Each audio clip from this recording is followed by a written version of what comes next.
You're listening to the Killers Podcast with Tony Brueski. We are talking with Neama Rahmani right now.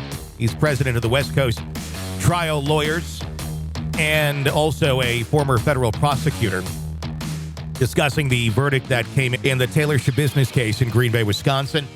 This is a case we've been watching very closely. Obviously, she committed a horrible act. She seems to be pretty much a horrible human being, but at the same point, one who is not playing with a full deck. Mental illness, clearly a massive part of this woman's thinking and way of life and just how she went about it. And then you mix drugs into it, and it exacerbates that far worse.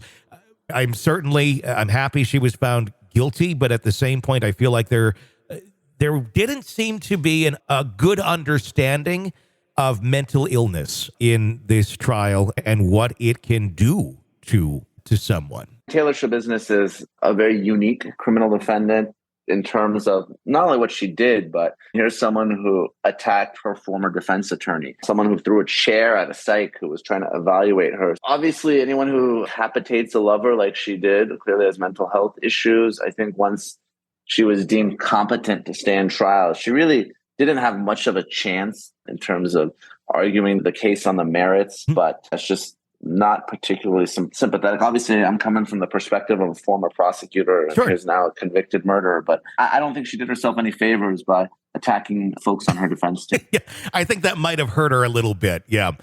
Is this a case, though, if we're going to have the defense out there of reason of insanity? I don't know. This one seemed fairly clear to me that this person was not mentally right, not mentally there. What is the bar for being competent or sane at the commission of a crime? If this one is not, what is?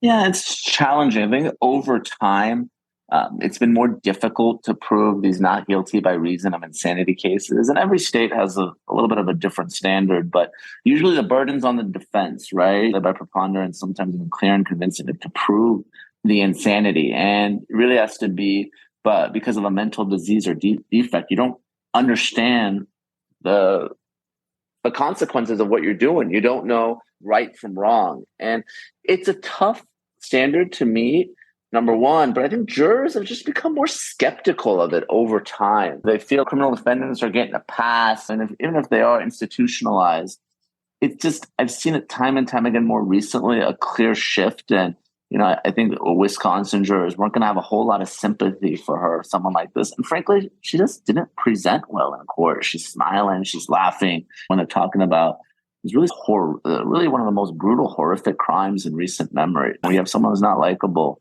even if they may be legally insane, I think it's just a tough legal hurdle for them to overcome. How often do you see that working, that sort of defense being successful when when you're representing someone who has clear mental health issues? I saw her attorney speaking to Court TV after the verdicts came down when asked him what was her reaction, and he said, I don't think she really understands what happened. The goal is to meet with her today and try and explain what went on. Doesn't the client need to be an active and competent member of their own defense for them to be tried for any sort of crime, for the trial to even take place? And it sounds like she really wasn't there mentally. Yeah, there's two issues, right? First is the insanity. That's a jury question. Okay. And we're talking about competence. Can someone understand the proceedings, assist in our own defense? We saw with Lori Vallow, you see these defendants who can be ruled incompetent temporarily through medication or whatnot. They're restored to competence.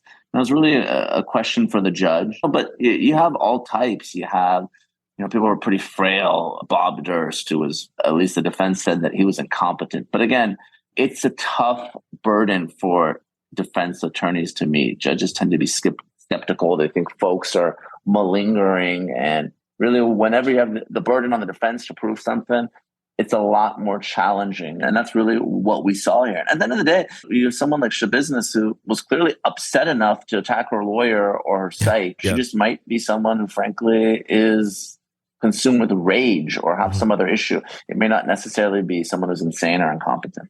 This is an examination of the hidden human condition. This is the Hidden Killers Podcast. The Hidden Killers Podcast with Tony Brueski.